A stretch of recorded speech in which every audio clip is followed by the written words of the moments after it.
ما نتكلم عن أي حاجة تخص المشاعر مهم جدا إن احنا نعرف الفرق بين 3 مصطلحات مهمين جدا، هما العاطفة والمزاج والمشاعر. العاطفة اللي هي الإيموشن، هي اللي بتدفعنا إن احنا نشعر ونفكر ونتصرف بطريقة معينة.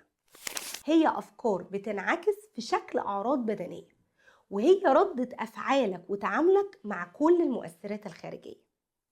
العاطفة بتكون في وقت حدوث الحدث وبتختفي مجرد ما الحدث بيحصل. طيب المزاج اللي هو المود، هو حالة عاطفية بتطول وقتها معانا، والمزاج ممكن يكون إيجابي أو سلبي. أما المشاعر اللي هي الفيلينجز، هي الشعور بالحالة العاطفية اللي حصلت لينا. المشاعر بتكون نتيجة التجارب اللي عدت في حياتنا. طب تعالوا نفهم أكتر ال3 مصطلحات بمثال توضيحي عشان نستوعبهم.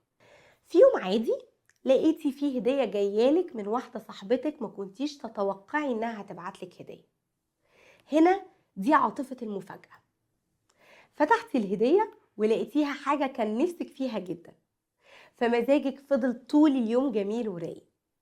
هنا المزاج كان إيجابي نتيجة عاطفة المفاجأة اللي كانت حلوة. قمتي وكلمتي صاحبتك وشكرتيها وعبرتي ليها عن مشاعر السعادة والامتنان اللي انت فيها. هنا دي مشاعرك اللي حصلت ليكي نتيجة عاطفة المفاجأة. كذلك لو موقف عكس ده، حاجة غالية عندك اتكسرت، فحصل لك عاطفة المفاجأة بسبب كسر الحاجة دي، فمزاجك فضل طول اليوم وحش وكان مودك سيء جدا، ومشاعرك طول اليوم كانت حزينة وعصبية نتيجة كسرك للشيء الغالي اللي كان عندك. يبقى مهم جدا ان احنا نفرق بين العاطفة والمزاج والمشاعر، وندرك ان العاطفة هي اللي بتخلينا نشعر بمشاعر معينة على حسب الموقف اللي احنا بنمر بيه.